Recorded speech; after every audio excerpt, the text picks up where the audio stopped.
This week's surveillance report covers Microsoft handing over BitLocker encryption keys to the FBI, meaning they can access all of your data, age verification laws sweeping across 3 different continents, malicious browser extensions with 840,000 installs, WhatsApp's encryption being challenged in court, a trusted Android launcher turned spyware, arguably, social media addiction by design with some proof, and more. It's a big couple weeks. Welcome to the Techlore Surveillance Report, your essential, almost weekly tech news. We did miss last week, so thank you all for your patience. We're going to have quite a bit more this week, delivering the deep analysis on the latest threats to security, privacy, and digital freedom, and empowering you to reclaim control and defend your rights. This is a double week, so some stories will get quicker treatment than usual so that we can keep this in a reasonable time window. So let's get into it. So this first story involves Microsoft, and the headline is from TechCrunch here, and it's titled, Microsoft gave FBI a set of BitLocker encryption keys to unlock suspects' laptops. So if you're new to this channel or you're just new to encryption in general, what BitLocker is it allows users to encrypt the local disks on their machines via something that's overall known as full disk encryption. What this realistically means for users, or all of you listening, is that if you have your laptop and you don't utilize BitLocker or any other full disk encryption, and someone steals your laptop or you lose it, theoretically someone can just open up your laptop, take out your hard drive, plug it into another machine, and just access your files. It doesn't matter if you had an administrator account or any other user account on there. That doesn't actually protect your hard drive from someone else just plugging it in and accessing the data. BitLocker and other tools like it, which I'll definitely touch on in a second, allow you to have full disk encryption so that if someone steals your laptop and they try plugging it in, it'll just look like gibberish. They actually need that encryption key to decrypt your hard drive. This is overall the situation on most Windows devices, and I'll touch on how macOS and Linux are quite different in this regard later in this highlight story. So pretty much Microsoft was caught providing the FBI with the recovery keys that can unlock this encrypted data onto hard drives of 3 laptops as part of a federal investigation.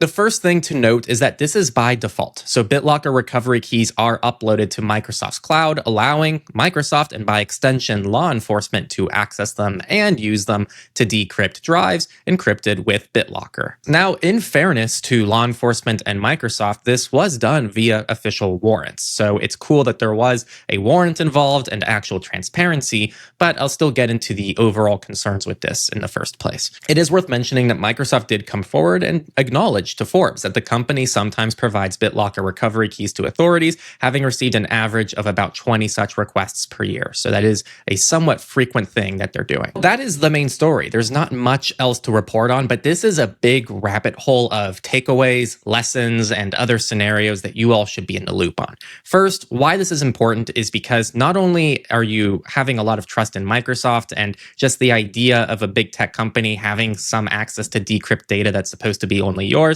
a little bit creepy, but as Matthew Green, who is a cryptography professor, acknowledged, if you are trusting Microsoft to have your recovery keys and they're able to hand those over and or have access to them themselves, you're also having to trust Microsoft to have good security because, like Matthew Green says in this quote here, a malicious hacker can compromise Microsoft's cloud infrastructure, something that has happened several times in recent years, and get access to these recovery keys. The hackers would still need physical access to the hard drives to use the stolen recovery keys, so that is a really big piece of nuance there. But still, these are valid, legitimate concerns with something that is supposed to offer users absolute top-tier security. And Green also wrote that Microsoft's inability to secure critical customer keys is starting to make it an outlier from the rest of the industry. And I'll touch on the rest of the industry in a second. Ars Technica put out this guide, which is how to encrypt your PC's disk without giving the keys to Microsoft. So the first option all of you have is to upgrade your edition of Windows to Windows Pro, because what I'm about to list off apparently doesn't work on the free home version of Windows. But if you upgrade to Windows Pro, you then get the option to go into the Settings app, click Privacy and Security, then click Device Encryption. If your device is already encrypted, the first thing you need to do is toggle that encryption switch to off.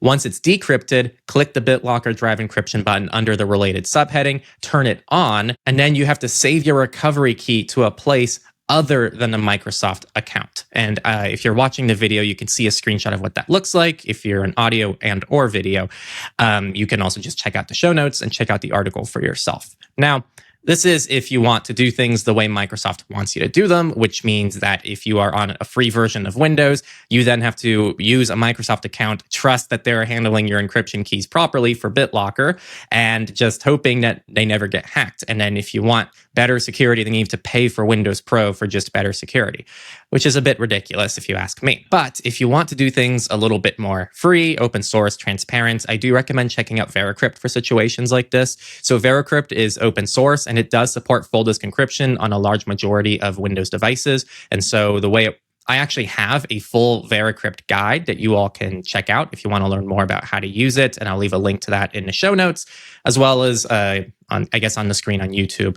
But pretty much this will allow you to do full disk encryption, and it only supports open source stuff that you can keep on your own devices. And so you can save it to a flash drive. You can just save the recovery key. It does all of this for you, and it's fully open source, and you don't have to be a part of Microsoft's ecosystem to gain access to basic security. If you're on Mac OS devices, there's a very similar feature to BitLocker called File Vault. However, it works in quite a fundamental different way from BitLocker, and I've already seen some misunderstanding about this on social media, so I'd like to clear it up as formally as I can. First off, on Mac devices, you don't even need to enable File Vault to still get some basic protection, because Apple actually does do some very basic encryption so that someone can't just plug in a Mac drive into another device and access your files. With that said, File Vault is quite a bit more secure, and I still recommend all macOS users enable File Vault. When you enable File Vault, you have two options that are clearly disclosed, and you aren't automatically defaulted into opting into one of them, which uploads your key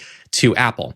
However, you will see two options, which is to upload your key to iCloud, and the other one is to just save the key yourself.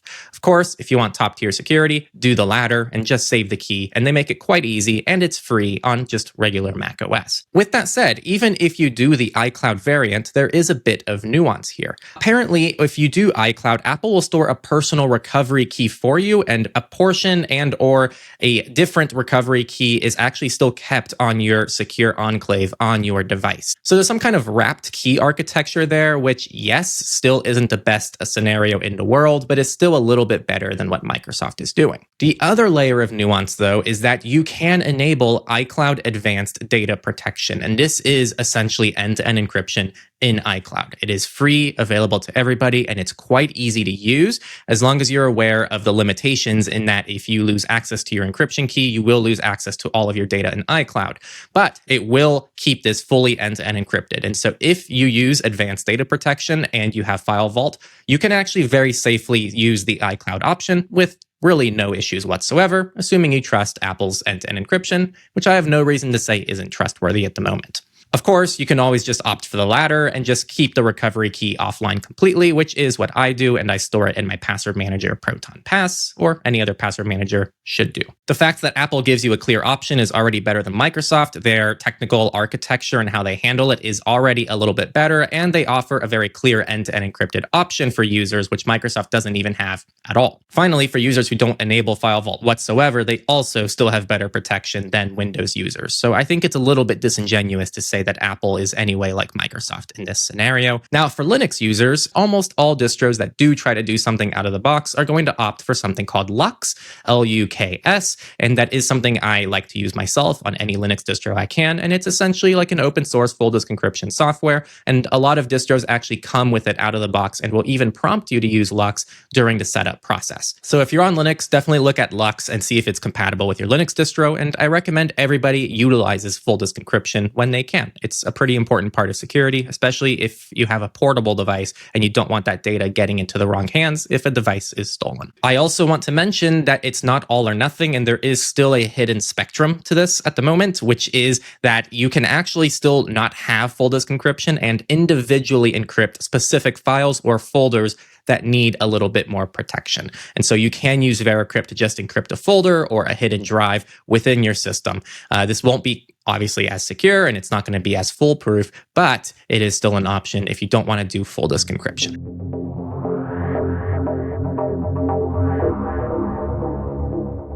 And now we're going to dive into the second story here, which is bit of a just compilation of a ton of different people considering age verification at the moment, some of which I've already talked about on the main Techlore channel as individual videos if you haven't seen them already, but I'm still going to summarize it for all of you SR listeners. The first of which is UK is consulting on bringing in social media bans for under 16s. This is nothing really new and nothing we don't really expect. This is following what Australia did last month in December of 2025 by rolling out this social media ban. And again, this is quite concerning because it's not really dealing with any of the root problems that these social media companies have that impact everybody, including adults. I personally would love to see a little bit more discussion on how we can make social media platforms safer for everybody and healthier for everybody. And that would actually benefit children at the root systemic level as well as adults without needing to gatekeep who is able to handle and who isn't able to handle social media. I've seen more than enough people who have been completely consumed by social media who are well over the age of 15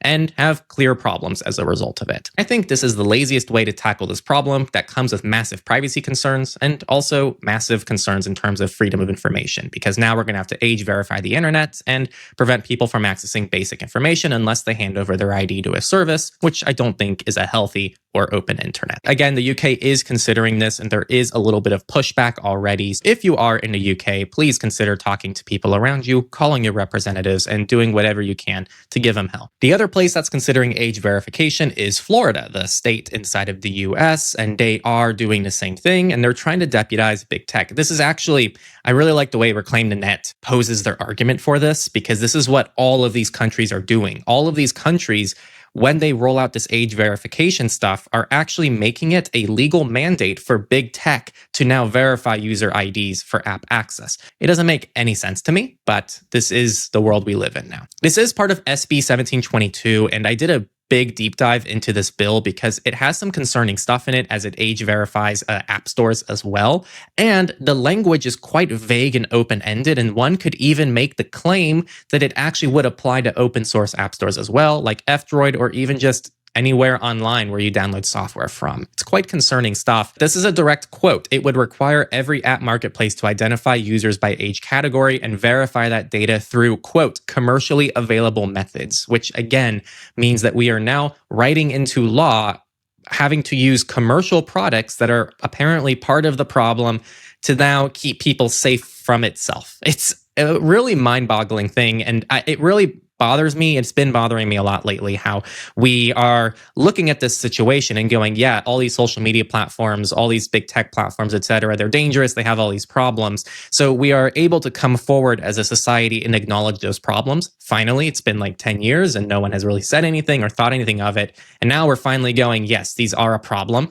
So let's just age verify it and call it a day. Now, very quickly to the Miami Tech Club, covered a second Florida bill. Florida actually has two bills, and this is an AI age verification bill. Very similar stuff here, but pretty much they're now also targeting chatbots and also trying to ensure that young people can't access these chatbots unless they're age verified. So very similar concerns there, and of course, you can learn more in the show notes. So Henry, what's the other continent? And it is, yeah, Europe. So France's National Assembly has approved banning under 15s from social media. The French ban would require platforms to block access to young teenagers through age verification mechanisms compliant with the European Union law. So guys, this is going to keep happening throughout the year. So we really need to fight back on this stuff. If you haven't already contacted your representatives, it is quite critical that you do that now, especially before anything is proposed in your area. And if anything already has been proposed, that's even more reason to get involved ASAP. I do think that we need to have better dialogue and nuance around this discussion, because I think that two things can be true. I think we can acknowledge social media platforms are a massive problem on society, and that age verifying the internet isn't really a great solution to that problem, which comes with many more problems that might actually make this problem worse. So I really think there needs to be more dialogue around this. And if you haven't already spoken to your representatives, to people around you and or your family members, I think that we really need to up our communication in those scenarios, because we need to do everything we can about this.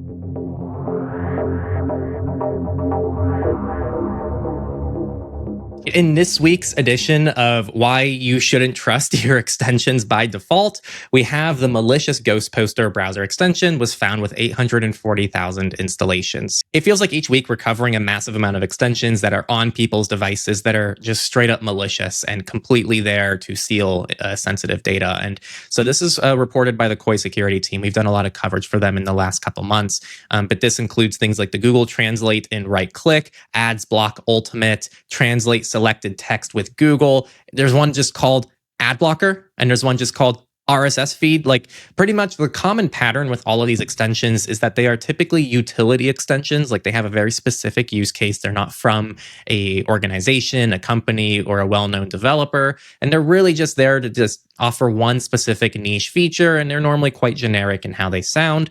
But they have all this secret stuff in the background because the code fetches a obfuscated payload from an external resource which tracks your browsing activity, hijacks affiliate links, and injects invisible iframes for ad fraud and click fraud. So yes, it pretty much takes a huge amount of control over your browser to do pretty sketchy shit. So please, if you're watching this and you're new, do a double check over your extensions. First, if there's anything you don't need, period, just uninstall it. It's not doing you any good just being there.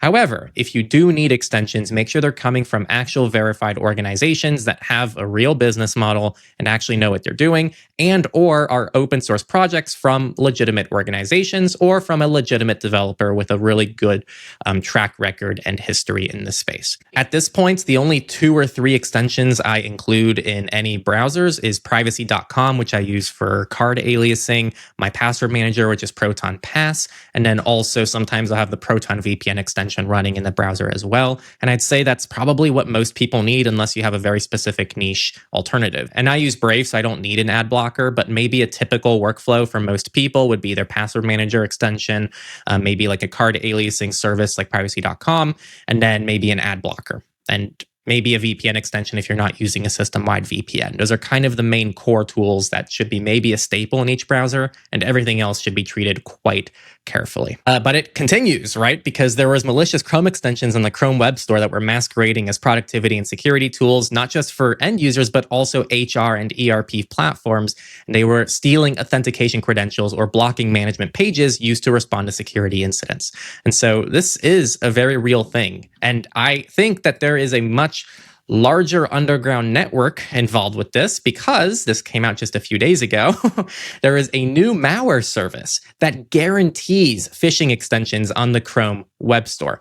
And this is, I haven't heard this term before. It's a pretty good term. Malware as a service, MAAS, called Stanley, is promising that malicious Chrome extensions that can clear Google's review process and publish them to the Chrome Web Store. I mean, it's a whole service. Like it has subscription tiers. The most expensive one offers a web panel and full support for publishing the malicious extension to the Chrome Web Store. And they did report that Stanley works by overlaying a full screen iframe with malicious content while the victim's browser address bar remains untouched, showing the legitimate domain. And I want to really outline here that the distribution model is the key part of this story because they are promising to pass the Chrome Web Store review and get malicious extensions onto the largest platform of trusted browser add-ons.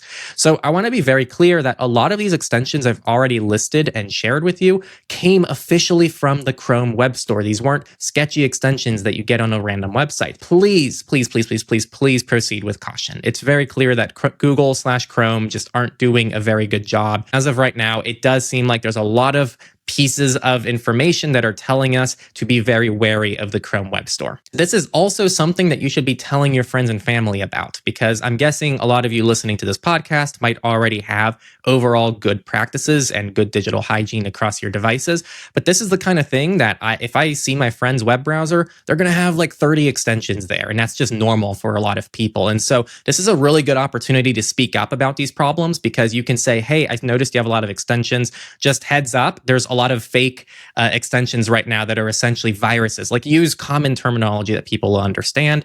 I think viruses, yes, it's not really a virus, but like maybe say it's a virus if they ask more, then be like, okay, yeah, so technically it's malware and here's what it can do. It can give you fake websites. It can steal your passwords. It can steal blah, blah, blah. And it's actually really going around and they have millions of downloads already, which is truthful and factual. And so I would just take this as an opportunity. Definitely create that conversation. I think you can actually help keep people a lot safer. And maybe they don't uninstall anything that was malicious, but they'll still have better battery life and a little bit less RAM usage. And I'm sure their experience will actually be a little bit better. So take advantage of this one.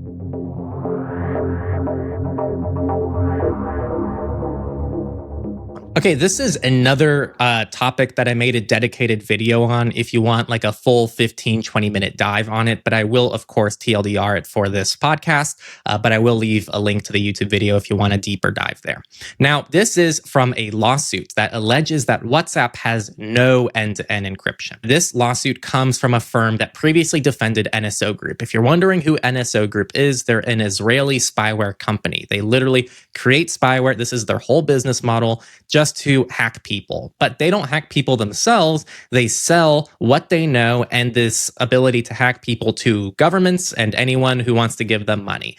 They try to act like they're doing something good for the world, but it is a super shady business model that's been abused against journalists and a lot of people that are just trying to do the right thing in the world. If any of you remember that Pegasus spyware, NSO Group was actually the group that developed Pegasus, just to give you a bit of context there. NSO Group and Meta / WhatsApp / Facebook / Instagram / that whole company have a little bit of beef because NSO Group has been targeting WhatsApp users and using the WhatsApp platform to hack people. And so WhatsApp is going, you can't do that. And there's been a lot of back and forth and some various lawsuits between them. And so there is a bit of this important context you all need to understand. Now, out of San Francisco, there was a lawsuit filed from, again, a firm that has previously represented NSO Group, pretty much making the claim directly that WhatsApp has no end-to-end encryption.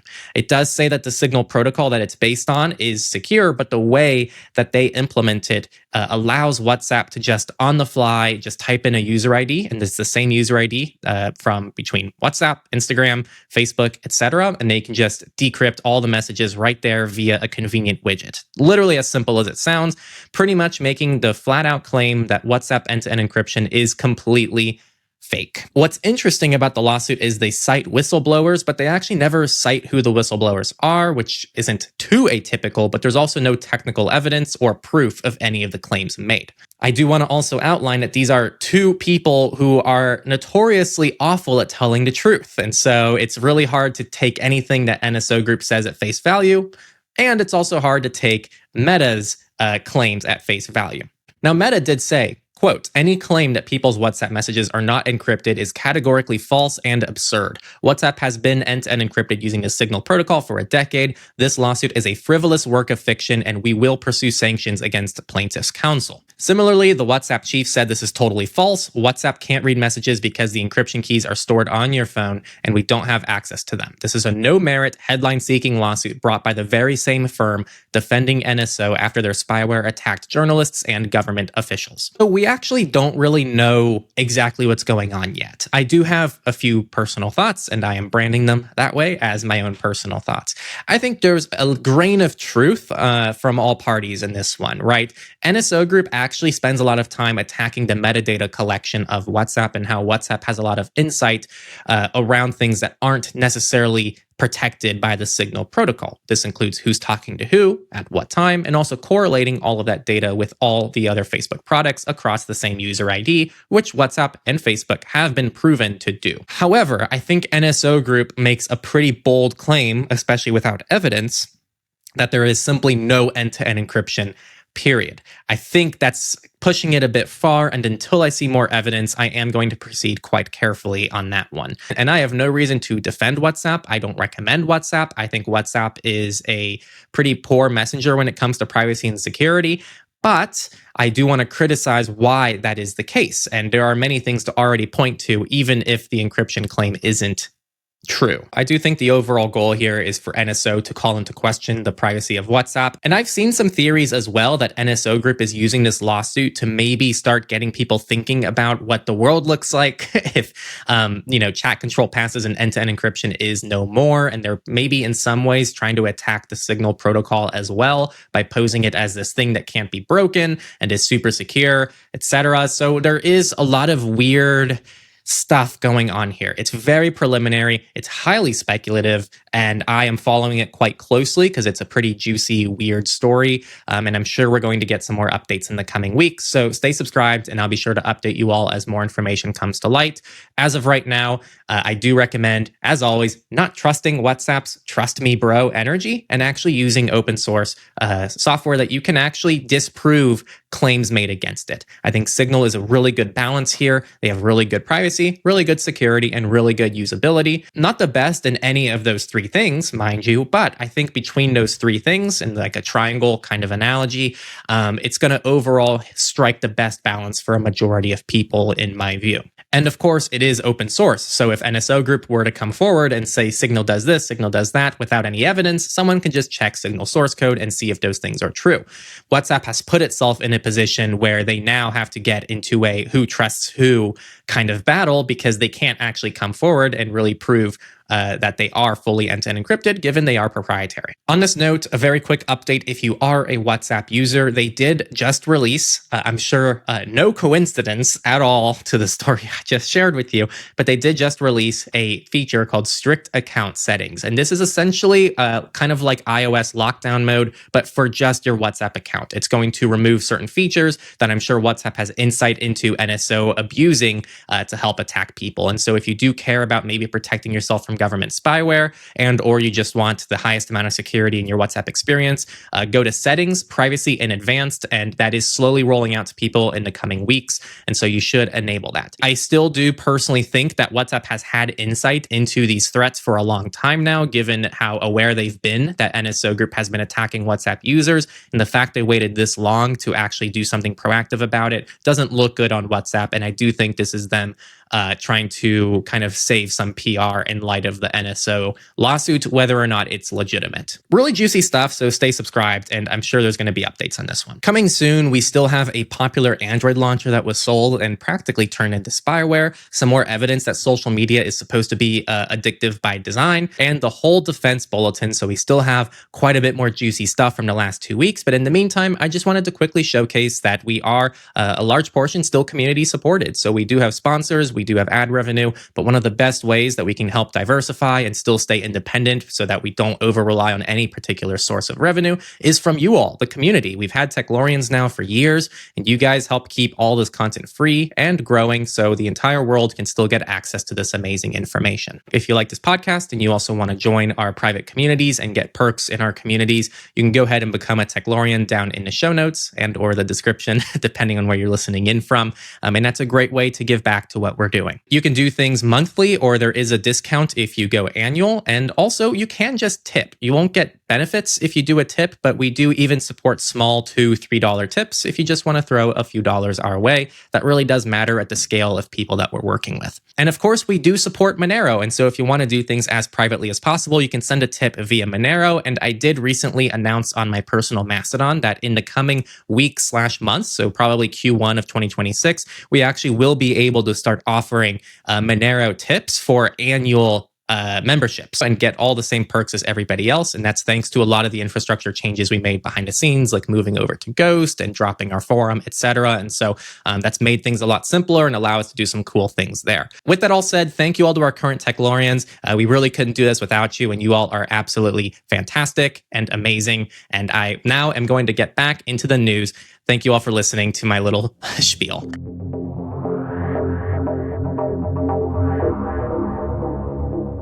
Okay, so this one, there's not too much to it, but Nova Launcher. I mean, I remember when I first got my first Android device, and one of the first things I did was install a launcher on it because I came from iOS, and I was like, holy crap, I can actually change my home screen? Crazy concept. And so Nova Launcher was one of the most popular things way back in the day. And this is a pretty sad pattern that we do see happen in the open source community quite a bit, which is, you know, there's an open source developer and or just an indie developer that does something really cool the community really loves. And then they sell out to some company, and then the company rolls ads into it or analytics, and they start trying to make money off of it. It's quite upsetting because some of the people involved with the project before it was sold to InstaBridge, which is the company that bought it, they actually were working on open sourcing it. And so that way it could be open source. But then InstaBridge essentially shut down that effort. And now they don't have an open source version of Nova Launcher anymore.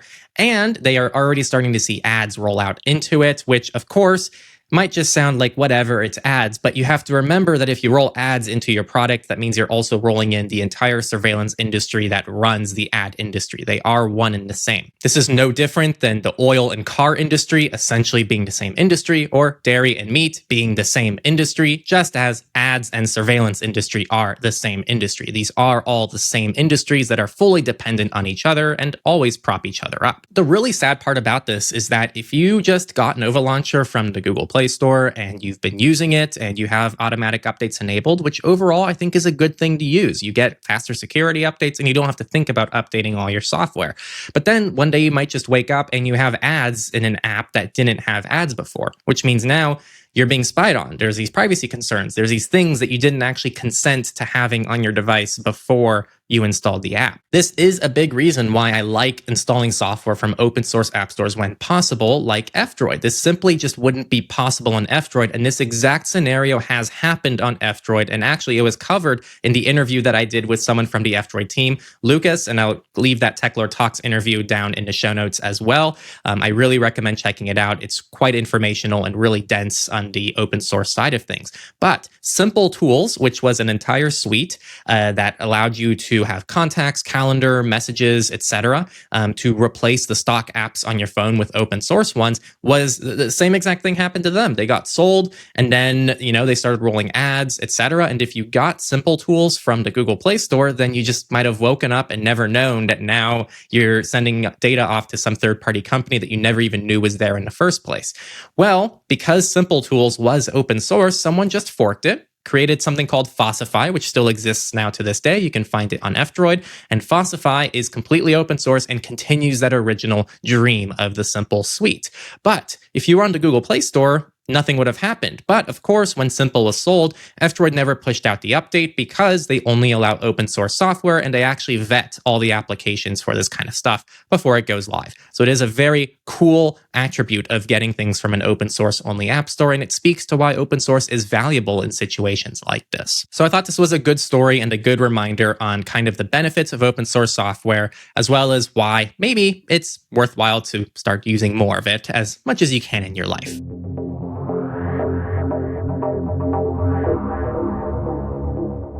All right, this next story is pretty much two stories wrapped into one surveillance report story, which is social media addiction by design.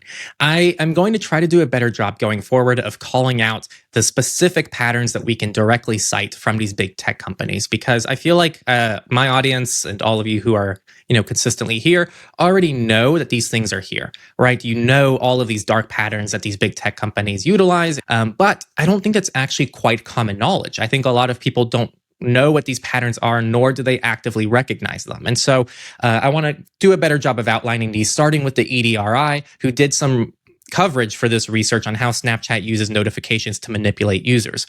It's nothing that crazy. In fact, a lot of social media platforms do this. They all try to opt you into notifications by default. They push you things. I remember when I had to have the X app for my job with Cake, and I was managing socials for Cake. When I first started using the app, even though I didn't follow Tesla nor SpaceX, they started pushing notifications to me about Tesla and SpaceX. Even though I had those accounts at a certain point muted, they still kept pushing those notifications to me, even though there was no setting for it. And so this is a quite common pattern with these companies. Now, Snapchat does something quite misleading, because Some notifications contain false information, appear to be personal messages from other users, or were incorrectly labeled as time sensitive. It also became apparent that users cannot influence in-app badges, which are those small red dots that appear on certain icons inside the app that signify that there is something new to see. This was formal research done, which found that this typically happened when the app wasn't opened and people stop opening the app. And so Snapchat defaults to some other mode where it starts just making shit up to get you to open the app again. It's unbelievable. But this is pretty common stuff that we see across most of these big tech platforms. And it's not just that. So this one came from Ars Technica, and it comes from actual internal messages that were sent within Facebook/Meta/ specifically Instagram here. Quote, IG, Instagram, is a drug. Anxiety, depression, eating disorders, and death. These can be the consequences for vulnerable kids who get addicted to social media, according to more than 1,000 personal injury lawsuits that seek to punish Meta and other platforms for allegedly prioritizing profits while downplaying child safety risk for years. Interestingly enough, TikTok and Snapchat were targeted by this lawsuit, and they already settled. They didn't even want to deal with it. But YouTube and Meta are fighting this. This is from internal Meta employees. Meta seemingly bragging that, quote, teens can't switch off from Instagram even if they want to, and an employee declaring, oh my gosh, y'all, IG is a drug, likening all social media platforms to pushers. Similarly, a 2020 Google document detailed the company's plan to keep kids engaged, quote, for life, despite internal research showing young YouTube users were more likely to disproportionately suffer from habitual heavy use, late night use, and unintentional use, deteriorating their digital well-being. A lot of those are direct quotes. More direct quotes, and if you're on the screen, you can see how much of these are literally direct quotes. They specifically cite Shorts, YouTube Shorts, which has research flagging that the two biggest challenges for teen well-being on YouTube were prominently linked to watching Shorts. Those challenges include Shorts bombarding teens with, quote, low-quality content recommendations that can convey and normalize unhealthy beliefs or behaviors, and teens reporting that prolonged unintentional use was displacing valuable activities like time with friends or sleep. So I want to be very direct here.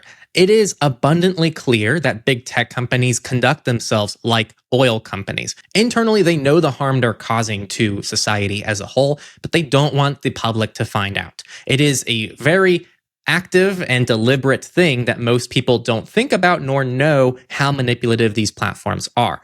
This is extremely intentional, and I really want to remind people that this does not just impact kids. These things impact adults as well. If you don't think that you're immune to social media feeding anxiety, feeding depression, feeding eating disorders, and feeding other things that maybe aren't desirable in someone's life, then I would say that that's just not true. We are all vulnerable to these things, and denying it actually makes us more vulnerable. And so I think it's quite healthy and normal for us to come forward and go, okay, this is something that needs to be treated like the danger it really is. And so I really encourage all of you to think about your relationship with these websites, with these apps, with these devices that you carry around with you all day, every day, and think about the people behind the scenes and what they might want out of you, and maybe the kind of tactics they're using to keep you on those platforms. I don't think there's any harm in deleting an app and seeing what life is like without the app. And, if it's too difficult, you can always reinstall the app. But I personally just fully blocked Reddit on my DNS provider. I didn't want to have to open Reddit links. I found Reddit to be a little bit too addictive, and it brought my mood down a little bit too much. And I found the people on Reddit to just be overwhelmingly negative for absolutely no reason. Sometimes there was positive news. It's like, this was a real thing. There was like some development in cancer treatment, and some Reddit user was like, oh, who cares, blah, blah, blah. And it's just, Reddit's just negative, man. But a lot of social media is either toxic positivity or toxic negativity. And it's really hard to find good nuanced stuff on social media. So just try to be as mindful as you can about what you're consuming online and how it might impact you and your relationship with yourself and others.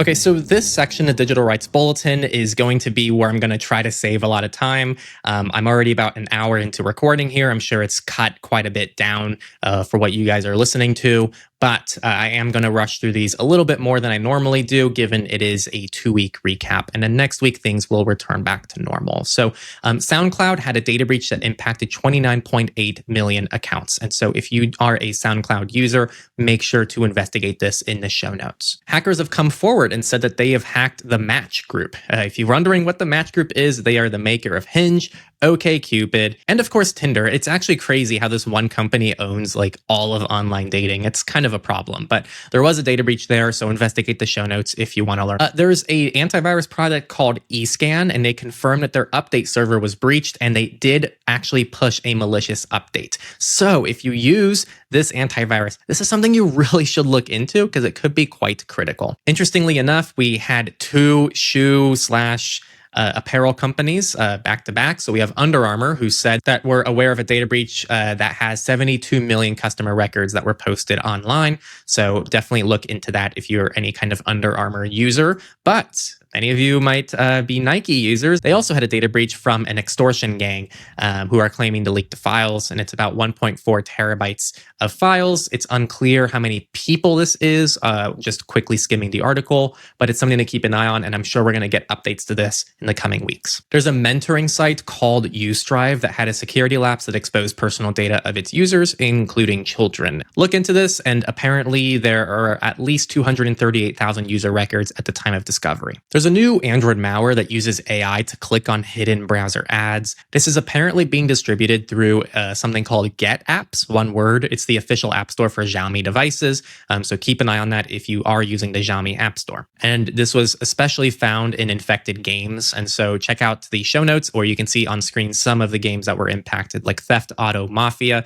Cute Pet House, Creation Magic World, Amazing Unicorn Party. I am a big fan of Amazing Unicorn Party personally. And of course, this was also distributed through Telegram channels, some app examples including Spotify Pro, Spotify Plus, Official, Modroid.com, and APK Modi Chat. I'm not sure if I said all of those correctly. It's worth mentioning that US hackers have caused a blackout in Venezuela, so things aren't looking too great over there. Of course, this is quite concerning from a digital rights perspective, and digital blackouts are never a good thing, and I believe it's still happening in Iran as well. And so all of these different places, I'm wishing them all the best in getting recovered. And please, please, please help support people that are navigating the situation, because not having internet access is quite a concerning thing and cuts off contact to the rest of the world. Okay, this one has very much been making the rounds everywhere, not just in our community, but TikTok has officially done its integration with the United States, and now they have a new privacy policy. So TikTok is now collecting even more data on its users, including their precise location, after the majority ownership officially switched to a group based in the US. I've also seen quite a few accusations that it is even more censored, and it doesn't allow you to post or talk about certain topics in this new TikTok, especially pertaining to Epstein and the pedophiles who are still related to Epstein in some way, shape, or form. But yes, it's expanding its ad network. It's now tracking AI interactions, and it's adding precise location tracking. So please remember, I've been saying this for like 5 years now, ever since this TikTok thing really started. This is not about your privacy. This is about geopolitics and control over citizens, right? The problem beforehand wasn't that TikTok was a privacy invasive platform. The problem was that it was Chinese owned, and it was being installed on millions of Americans' devices. And now China had this kind of ability to influence and also take data from US citizens. But now those same two problems that we were mad about China implementing on US citizens is fully okay and actually being ramped up when it's under US control. So again, I want to really remind people that this entire thing was never about protecting users. It was about control over users. And that is still the case to this day. It's also why the US refuses to offer any kind of federal privacy regulation or any kind of protection for end users, to just simply protect citizens from all of this control and actually give people more digital rights along the way. This is quite Literally the nail in the coffin for the entire concept that this was never about keeping people safe. It was about controlling people and not letting another country control us. It's quite sad, actually, because we are refusing again to acknowledge the elephant in the room, which is the dangers of these platforms in the first place. These platforms collect way too much sensitive data about their users, way more than needed to just offer the same service. They are not necessarily treating that data in the most privacy and security respecting way. They're also manipulating that data and trying to control users through algorithms designed to keep you on these platforms as long as possible. And now they also are used for censorship and also trying to decide which information to show different people, depending on whatever the government wants you or doesn't want you to see. It's a recipe for disaster, and we chose to ignore the root problems the last 5 to 10 years, and now this is where we are. But at least it might be age verified, so only adults get to deal with these problems. Sarcasm, if you guys can't tell. But it is quite frustrating, and I really hope that people start waking up to these things that are happening and they realize why this is also problematic. Okay, and now we're going to get into service updates. So these are services that likely many of you use, whether they're open source, privacy respecting, etc., and any updates that pertain to them. So the first thing is many of you might use Linux. Ideally, many of you probably aren't using snaps, which are quite controversial as a means of getting your software on Linux. And I do want to warn any of you who do use snap packages that there is malware and other hijacking that's going on for Snap publisher domains. And so please check this out because it is quite a serious problem and it's already led to people's cryptocurrency being stolen. So please investigate this if you use snaps and try to look into the solutions in the article in the show notes to help protect yourself. We don't have a huge amount of time today, but I definitely would still want to call this out. I'll also leave a second source here called Snap Scope, and its FOSS did coverage for this. Again, also in the show notes. I will warn you, it is a Vibe coded tool, but it's meant to also scan snap packages for vulnerabilities. So look at this. If it works for you, then great. Again, it's Vibe coded, so do proceed with caution as it's probably quite experimental, but it might actually still add a little bit more protection than apparently Canonical wants to offer to snaps by default, which is a bit problematic in itself. A Cake Wallet added support for Arbitrum, Jupyter Dex, Blink API, and BirdPay and aliases for Zcash, as well as recently announcing Zcash. So that is a new update from Cake Wallet if any of you are Cake users. Mozilla actually pinged me about this one. It's still a bit under the radar, but you can now customize keyboard shortcuts in Firefox very conveniently by just typing about:keyboard into your settings page. So instead of about config, it's about keyboard. And if you can see it on screen, it allows you to change the new tab, new window, new private window, open location, etc., to any other keyboard shortcuts on your devices. It's a pretty cool little feature. I personally got very used to these, but I might personally change the new private window one to follow maybe what Chromium-based browsers default to. That might be the one change I would make here. But yeah, it's pretty cool, so check it out if you want to see how it works. I don't have very much information on this, but this is a huge update from Nex Computer, N-E-X Computer, which released this phone that can run Linux and Windows on an Android smartphone. And it's got the whole docking concept where it's a phone in your pocket and you can come home, plug it into your computer, and it can turn into a Windows computer or even a Linux computer.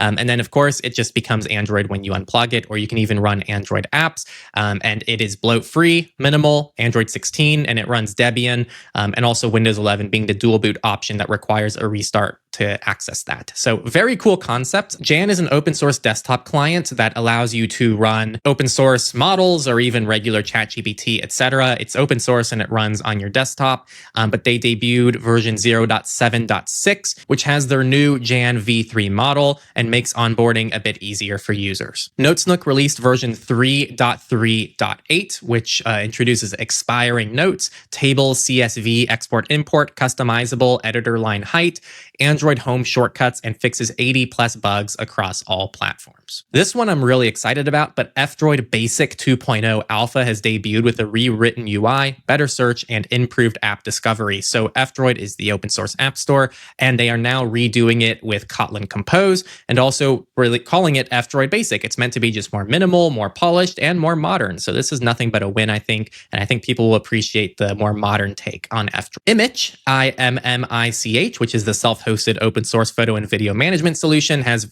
released version 2.5, which adds space-saving option, non-destructive image editing, UI upgrades, and more. 1Password has introduced a new phishing prevention tool, which will flag unlinked websites. So it's going to warn you when you try to paste credentials into a website that's not linked to a saved login, which is a cool little detail. Really quick update, Mullvad did a security audit of their account and payment services. And of course, this is typical Mullvad stuff, and it's all good stuff, and they did a good job. Okay, and finally, this one I actually discovered organically before the blog came out because they pushed the update before doing the blog. But you can now do pinned messages in Signal. I've been wanting this for such a long time, especially in our Techlorian Signal group. It's a private group for just our Techlorians. And this group, I always wish I could because I send video announcements there sometimes, or just important things for the group to know. And I always wish I could pin the message, and now you can. So Signal allows you to do multiple pinned messages. I'm still struggling to figure out how to unpin messages.